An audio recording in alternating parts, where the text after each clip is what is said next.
You're listening to the Angry Marks Podcast Network.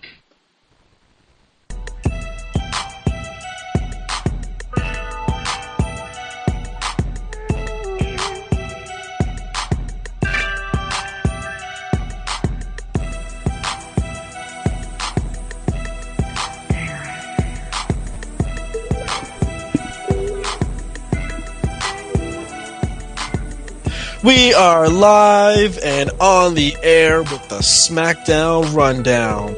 Yes, it is I, your host, the one and only Nikolai. And you can hear me live in the Angry Marks chat room, or if you're listening on the download on iTunes, thanks for listening to myself and my co-host, King J. The king has arrived. I want to shout out everybody in the chat room. Myself, King J, Killer Kev, Sierra, and Mr. Custer. Thank you for joining us tonight. So, Jeff, you got a chance to see SmackDown tonight, right? Yeah. And what'd you think of it?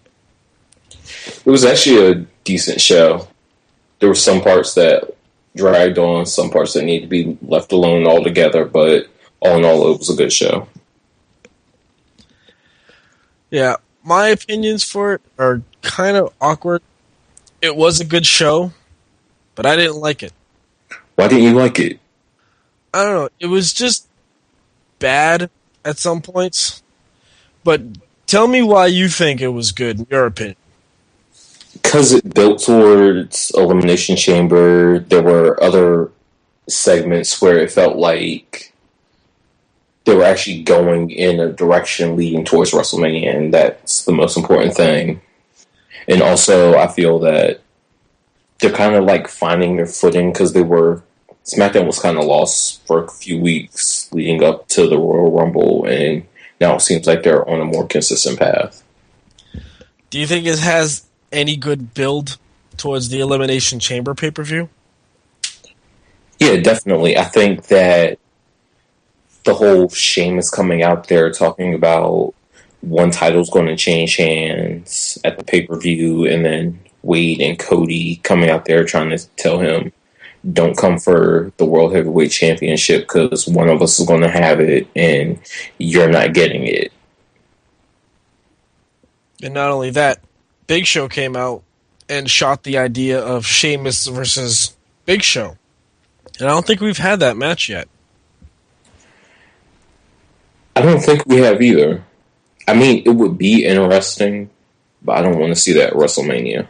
The more I think about it, I wouldn't mind, because we have seen Sheamus versus Daniel Bryan, although it was flipped. Sheamus was the heel last time. True.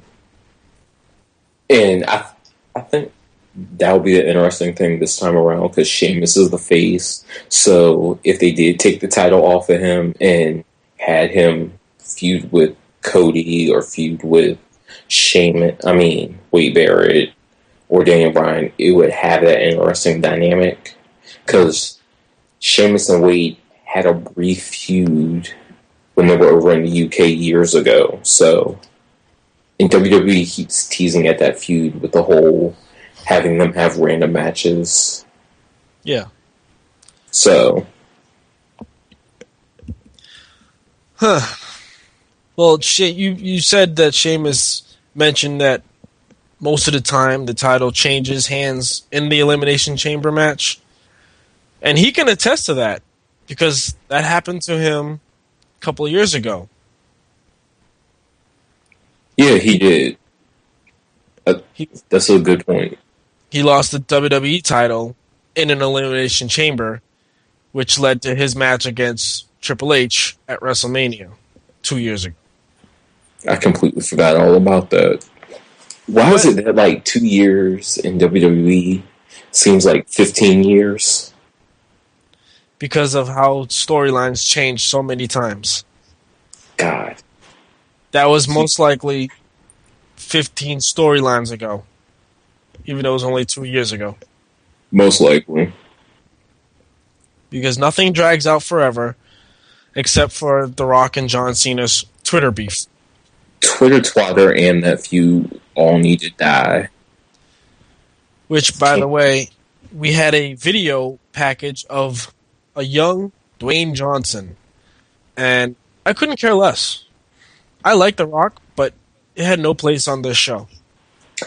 It did have a place on the show, and the other fact is they have like random celebrities talk him up, and they don't really talk to his family. They don't really talk to the people they should talk to build up The Rock, you know? But I don't think it fit here at this time. Building towards the Elimination Chamber, that's something obviously for WrestleMania. But for tonight's SmackDown, it just felt out of place. It did feel out of place, and I think that's one thing that annoys me is that they put stuff that should be mainly featured on Raw on SmackDown. Like, we obviously know this feud is a Raw exclusive feud, and I understand that you want to promote it throughout all your programs, but you randomly place it. Why not place it right before the main event of the show or something? Yeah, but I don't know. I just really was not in the mood to see it because they're focusing on Rock and Cena now when they should have been focusing on it since his match at Survivor Series. It just makes no sense, and it's just out of place, out of nowhere. Hell, and if anything, what The Rock should be doing is putting over his, let me see if I can get this right, his cousins, the Usos. They're related to him, but they have made no connection to that, you know? I think that's kind of shady. Yeah, because they want us to probably forget about him every now and then. Because you remember when they had that huge revelation years ago that Rikishi was his cousin, and Rikishi did it for him when he ran over Steve Austin and all that BS. Yeah, like 10 years ago. Yeah. And then everyone's like, oh my god, they're cousins. Slow ass people.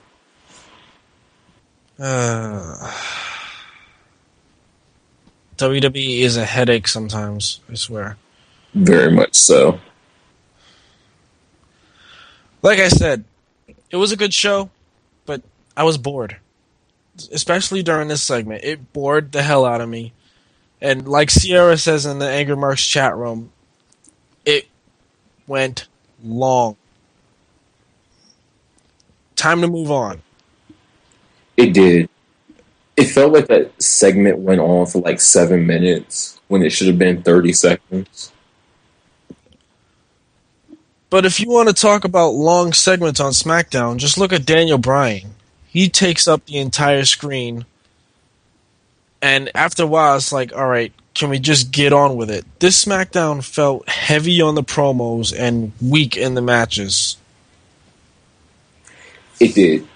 I think you and me were talking earlier about how wonderful the Heath Slater versus Justin Gabriel match was on Superstars, and I think SmackDown needs that. It needs one or two of those, oh my god, did you see SmackDown type matches? Instead of getting them like once every couple months, you need to have matches consistent like that. Yeah, and that's a good point because after watching Superstars last night and SmackDown tonight, I can't believe I'm saying this, but that one match on Superstars, Justin Gabriel versus Heath Slater, was better than any match on SmackDown. It really was. And that's the thing, because both of them can have good matches, and I think that match proved it, because everyone thinks of Justin Gabriel as he's the pretty boy from South Africa who can do 450 splashes.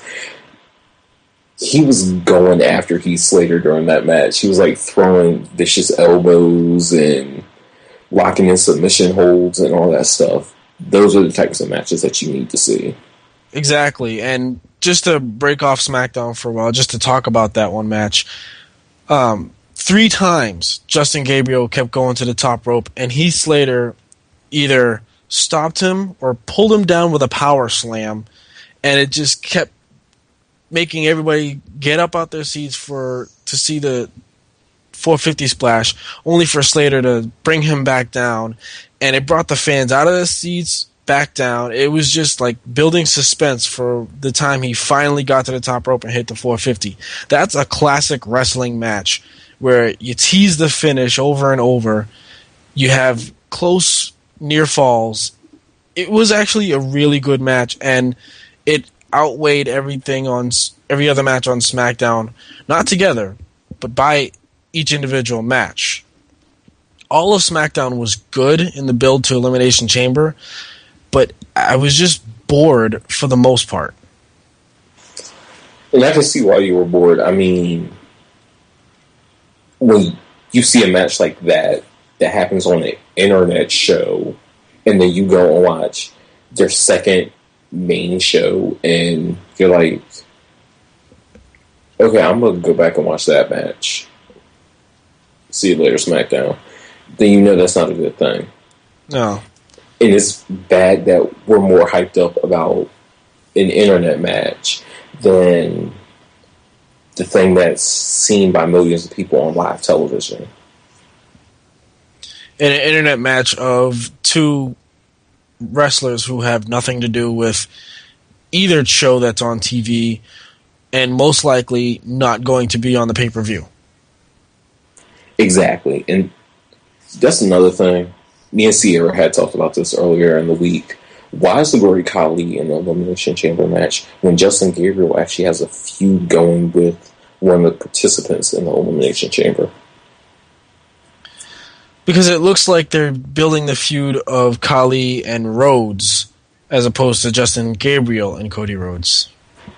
Like that tree needs another ornament on it. He's been wearing the same pants for 3 years.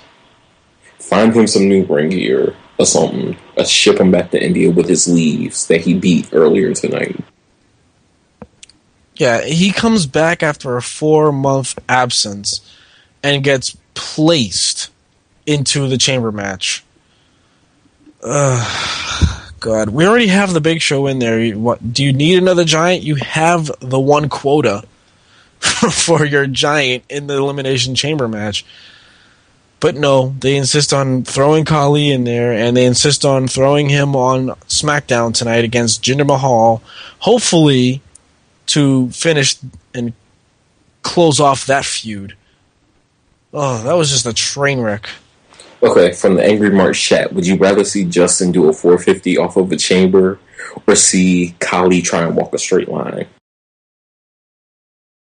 It's a very good question. I would not want to see either, because I don't want to see Justin hurt himself off the top of the chamber lid. Maybe from the top rope, but a 450 is one of those moves that, you know, it takes a lot of skill to control, and he barely hits it from the top rope. True. If he can do it from the pod, from the top of the chamber pod, then it's not a 450. He's going to end up doing a 630 splash. True.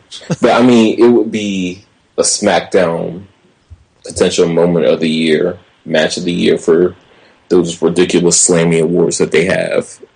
But I just don't want to see the Great Khali in the match because, you know, he'll just be lolling around and people will go after him and he'll just be like, rah, rah, rah, rah. Don't nobody want to hear that or see that in a match that's supposed to lead to WrestleMania. And this is what makes me mad about Mark Henry being injured, because he would much rather be a perfect fit in that chamber match. And also, they don't have many main eventers anymore, so you can't throw anybody else in that chamber except for Sheamus, but he's the Royal Rumble winner. You know, at this point, I would be happy with Booker T attacking Great Khali and taking his spot, because I don't want to see him in a chamber match. I mean, there's no point. Do they have a chamber big enough to put him in? Khali? Yeah. Yeah, he's been in like two chamber matches already. And I miss those chamber matches. Yeah, I don't blame you. I mean, Khali was in the chamber match same time as Big Show, and when the one that Undertaker won. Wait, where there was no title on the line. Oh, yeah, I forgot about that one. Right. Because whenever I see Khali in a cage or anything, I think of that horrible thing he did a couple years ago. The Punjabi prison. I was trying not to name it. Too late. Yeah, that monstrosity. But I'd rather see The Undertaker get set on fire and run his little behind to the ring and be evil the rest of the night and look yellow the next night on Raw than see the Great Khali in the chamber match. Well, speaking of the men in that chamber match, there was a tag team mid-main event, so to speak, where Big Show teamed up with the Royal Rumble winner Sheamus to take on Wade Barrett and Cody Rhodes. And that was a good match.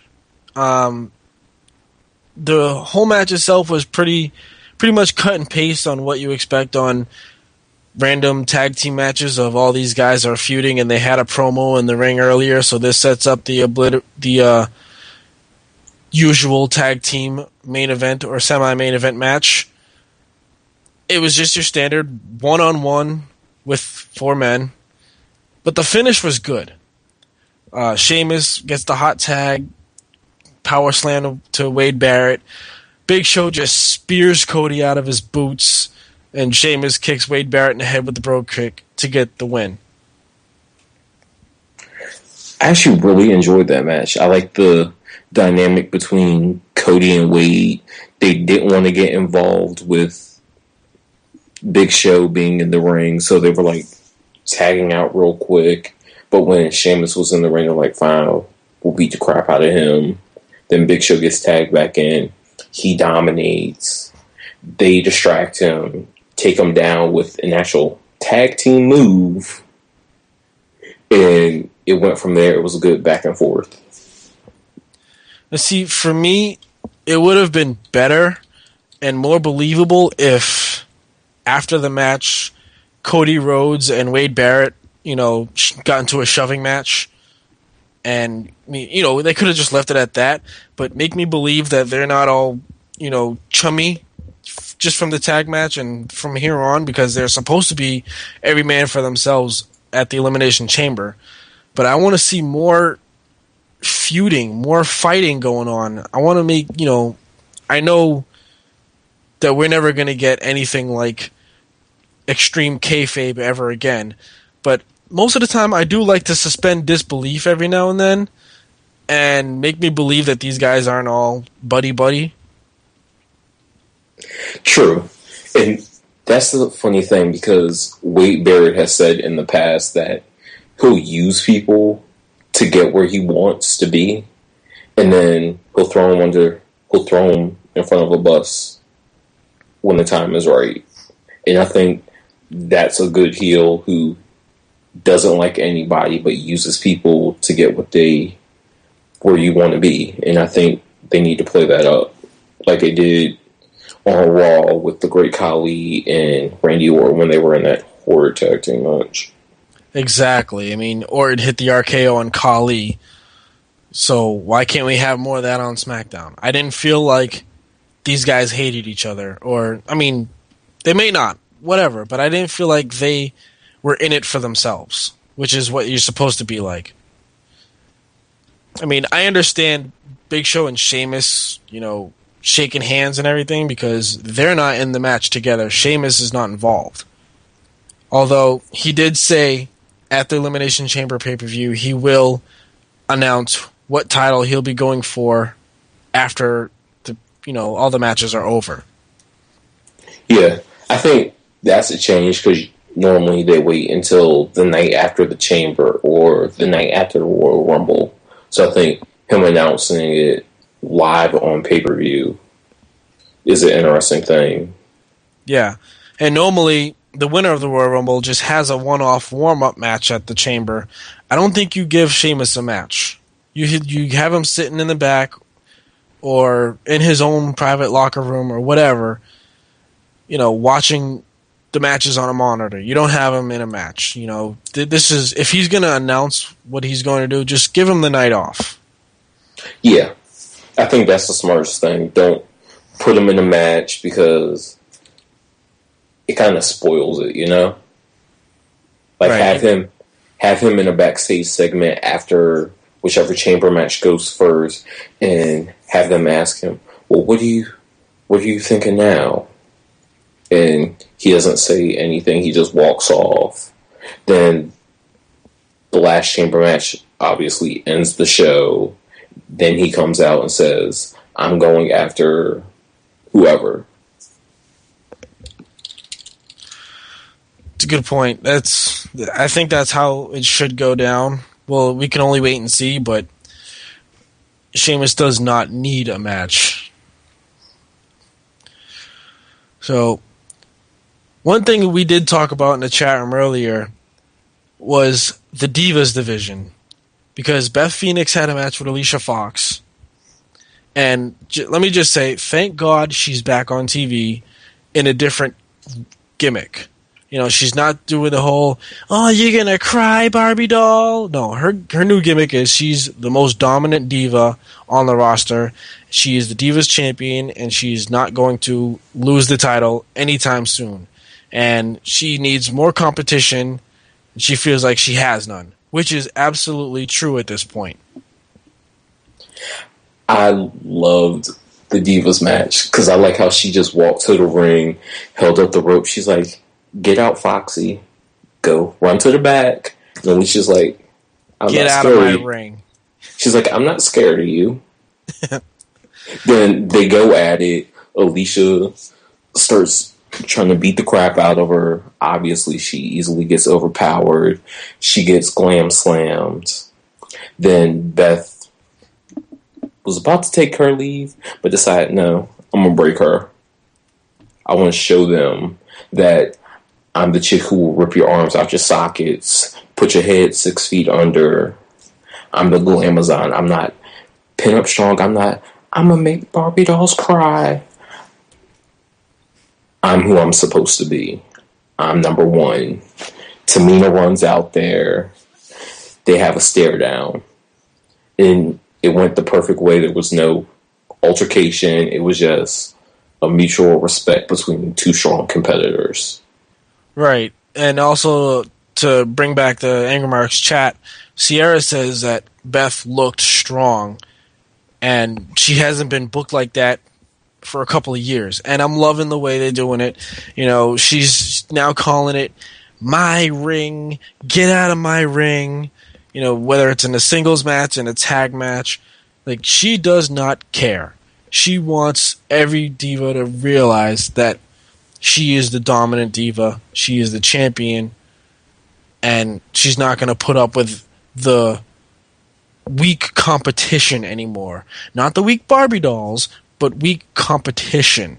And now I feel like we're finally taking a step in the right direction. They finally want us to care about the Divas division again. And just like I had predicted on Ring the Bell, it looks like they're building towards Beth Phoenix versus Tamina for the Elimination Chamber. And this match has never happened yet. And I am glad and I am willing to see this match. There are only 3 women in WWE currently on the active roster who Beth Phoenix hasn't faced. Tamina, Maxine, and her BFF, Natalya. I mean, the vibes that you get from her and Tamina, because the style they have Tamina working, she's hard-hitting, it makes it seem like she's pulling no punches when she's in the ring, beating the crap out of women. I love that. That's the thing I miss. Because the last diva who was really hard-hitting before Beth Phoenix was Jazz. And that was years ago. when you had a woman who was out there beating the crap and it legitimately looked like she was killing her opponents. Oh yeah, Jazz had that attitude as, I don't give a damn about you. I'm gonna go through you just to get to the top and get to the championship. And that's the last true dominant diva they have had ever. Yeah, she definitely was. And I think if it wasn't for the injuries that she had, I know I'm kind of reaching, but I think she would have been around for a few more years than she was. And I think the last woman who said that this is my ring and get out of it was Ivory. And you know that was years ago. Yeah, she was tough too. I loved Ivory. I loved watching her beat the crap out of people. But you remember my theory from earlier tonight when we were talking in the chat about how they could go about the Tamina thing and then build Beth to WrestleMania. I know everyone wants her to face off against Karma, but I think it's too soon to push that Beth Phoenix and Karma feud. Yeah, and I don't like your theory, but please explain. Why don't you like my theory?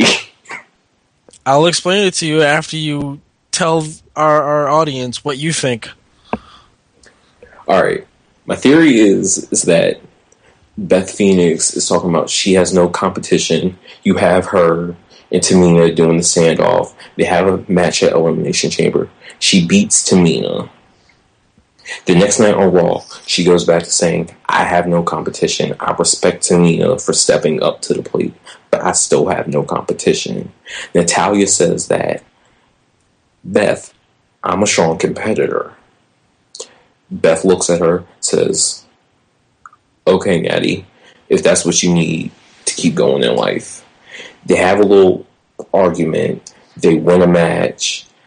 Natalya tells her, basically, Natalya, Beth, I want to face you. I'm your next challenger. She laughs her off. They win a match. Natalya wins it. Beth attacks her. Next night on SmackDown, she's like, I don't know why Beth's attacking me. I'm a strong competitor. Beth comes out there, runs down her opponents, tells her that you're nothing. Your family is a joke. You're a joke. You're nothing but the gassy pig on the roster. Natty snaps, starts beating the crap out of her. They go back and forth, beating the crap out of each other. They decide to make that the main event for the Divas at WrestleMania. They have a contract signing. They scrap. You get video packages of Beth back in New York training, Natalya up in Canada training with her family. You have a long history of their careers and everything at WrestleMania. They have a feud. Then Natalya ultimately wins. You have your new top babyface. Okay, and here's where I'm going to point out some flaws in that logic. Natalya will not be the top face because they're always going to stick Kelly and Eve Torres in our faces, and we're never going to get away from that. And the way you're booking it is you're ignoring the fact that they are making Natalya look like a complete joke right now. She is on a losing streak. They're humiliating her every week with this farting gimmick. We're supposed to believe that Natalya is the top contender to the Divas title after made to look like a complete joke. And the only way I can see any of this happening is if they give her the Daniel Bryan treatment from coming from a losing streak to being the top champion in the division. See, I understand where you're coming from, but at the same time, if you put the Karma and Beth Phoenix theory like everyone else is thinking, there's nothing left for Karma to do. She can easily beat any of the other divas. So what you're going to do is have her overcome your top heel, plow through the rest of the divas, and then she's going to sit home for the next 3 years with the title because can't nobody beat her. So building up Natalya by having Beth acknowledge that she's nothing but a joke would make people have sympathy for her. Give her the sympathy babyface turn. the farting thing eventually falls to the side. She becomes a serious competitor, the one that we all know that she can be. I mean, they made people like MVP jokes doing stupid crap, Daniel Bryan doing stupid crap, and it turned around to be fairly decent for them. So, I mean, the farting thing can fall to the wayside. They've done worse things to other people. Well, I just don't like where this is going. I don't like what they're doing with Natalya. Nobody really likes it. I don't know. I don't see that happening at WrestleMania. I just don't want them to rush like I said, the karma thing, because that's where everyone thinks they're going. And putting that feud and ignoring the legitimate feud between Natalya and Beth Phoenix kind of kills it, you know? It kind of kills the division, because if you're making Natalya a joke and the other divas aren't believable contenders for karma, don't put your best feud first. Put it last.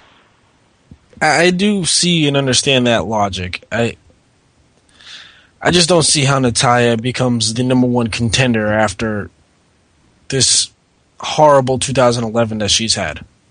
Yeah, I understand that, though. I mean, I don't know. I don't know if there's any way to... WWE can obviously ignore the feuds that they should put ahead of that, because Karma just had the baby. She had it in December.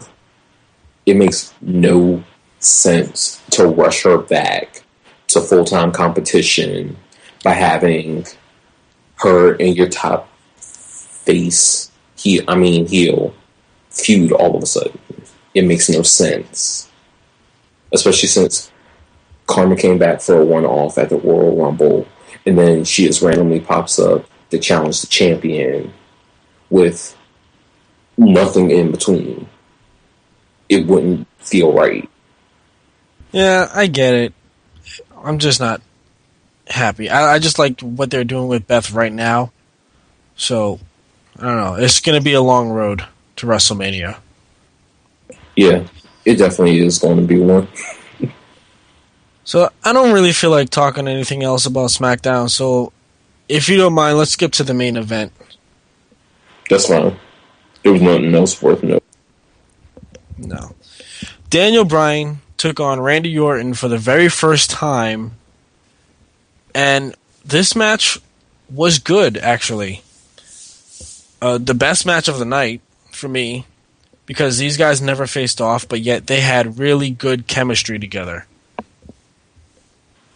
They really did. I liked it because it wasn't the typical Randy Orton match. I mean, he still did his 5 moves of doom, but at the same time, it was broken up every time he tried to get in the offense. Daniel Bryan broke it up, started kicking the crap out of him, worked over his arm, worked over his injured neck. It was the perfectly paced match.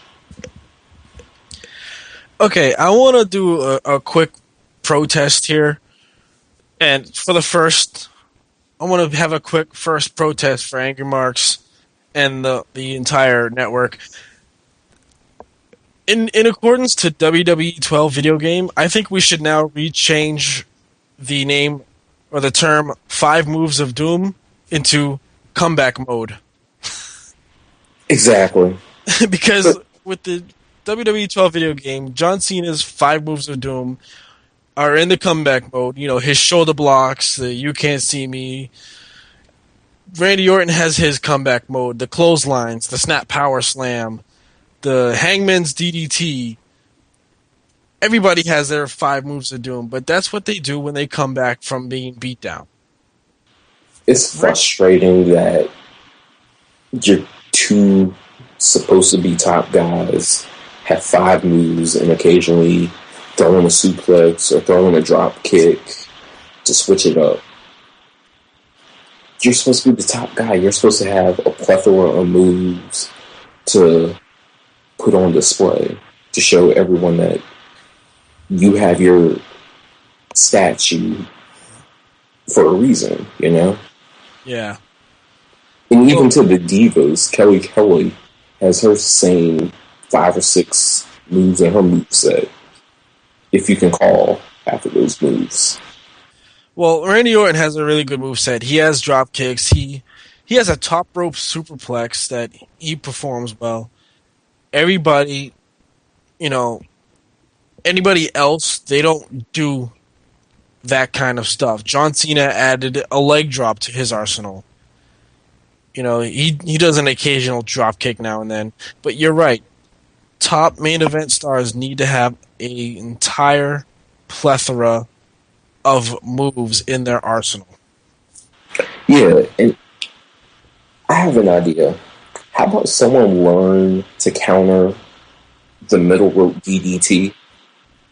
Randy Orton's been doing this move since 2007. Now, we've seen reversals. People slip through the ropes and toss them over the top rope.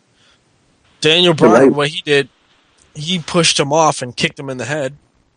True, but at the same time, for the past 3 weeks, no one's countered it. And I'm like, you've had consistent matches with him, and you mean to tell me that you can't counter that simple move? Throw him over the top rope. Do a shoulder tackle. Something. I don't know. I've seen a couple of other counters to it. I mean, not many people counter it very much, but I see what you're saying. But someone in the... Go ahead. No, go finish your thought. I was just going to continue. Oh, because someone in the chat, I think it was Stevie, said that The Rock always had his set number of moves that he did. Yeah, every top star has that. I mean, look at Stone Cold. He had his Des press into the elbow drop. Yeah, true. But every now and then, like, you would throw in a suplex or change a couple spots around when you did it, where you did it. And to me, it kind of feels like Randy Orton, like, over the past few months has just done the same 5 moves and every few matches throws in, like, the top rope superplex or a couple more drop kicks. I kind of want something else to be thrown in, you know? Yeah. But going back to the main event of SmackDown, like I said, Daniel Bryan versus Randy Orton had a really good match back and forth. They work well together for not having a match together. Unfortunately, and as expected, there was not going to be a clean finish with these two main eventers so close to the pay-per-view. Daniel Bryan gets in Big Show's face, and Big Show shoves him away, throws him back in the ring, and Orton hits the RKO. But Daniel Bryan gets the victory by disqualification due to Big Show interfering. The best part was after the match. Randy Orton immediately got out of the ring, got in Big Show's face, and yelled at him for it.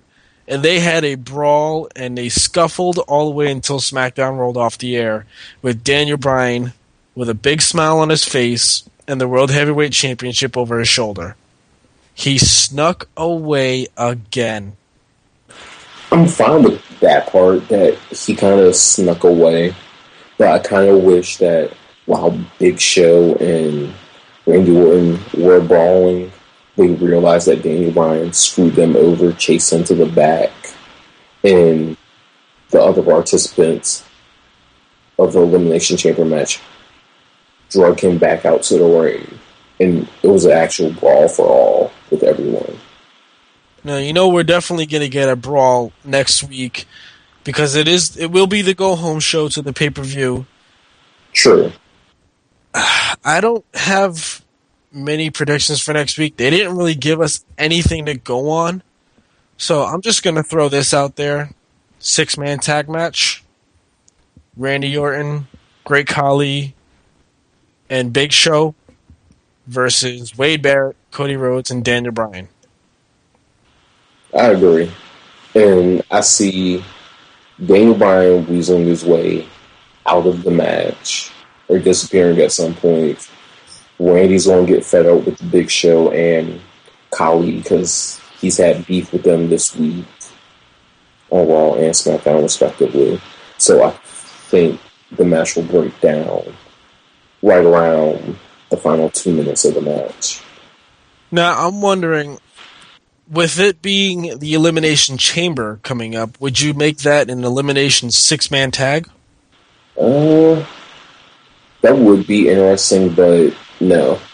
I wouldn't do it that way because of the fact that it would be trying to put too much into a match, you know? Yeah. Too much eliminations at the same time. I agree that it should just be a standard if it would happen.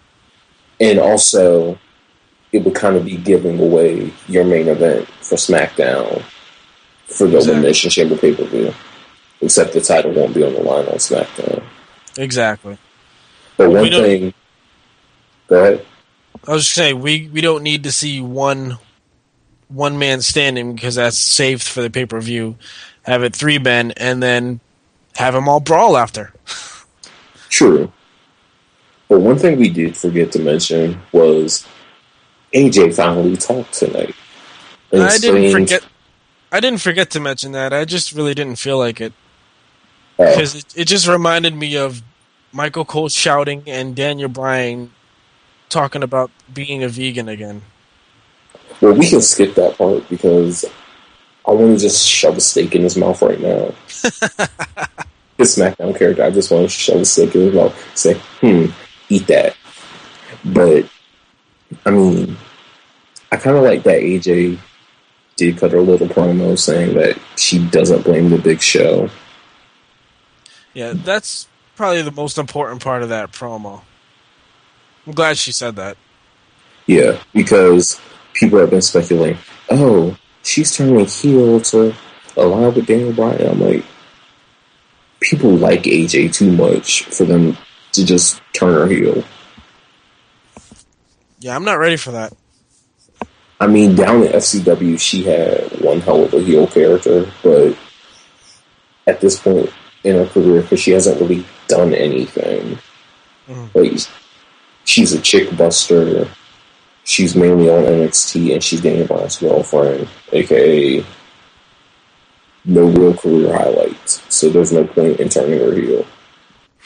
Well, I have nothing else really to add from SmackDown tonight. Do you? Can we not give Teddy Long a heart attack, please?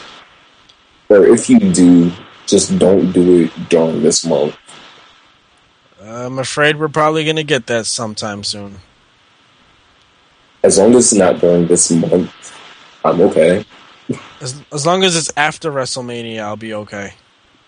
That too. Let the man see his creation. Let the man see his talent on that big stage. Exactly. Oh, put him in the Hall of Fame. I want him and Ron Simmons in the Hall of Fame at the same time. There you go. AKA what should have been done last year. Right. I mean, they were in Atlanta. Come on, WWE. Get it together. Well, with that said, I think that's going to do it for this week's edition of the SmackDown Rundown. King Jay, you have any last words? No, just thanks for having me on. Thanks for Kev for producing the show. Thanks to the Angry March chat. All right. Same for me. Thanks everybody in the chat for chatting along, keeping yourselves entertained, keeping us entertained. And also shout out to everybody who listened to the show. So with that said, that's going to do it for King J, for our producer Killer Kev. We thank you all for listening to the SmackDown Rundown. And tune in next week as we do the same thing all over again, and we'll give a preview for the Elimination Chamber. Good night, everybody.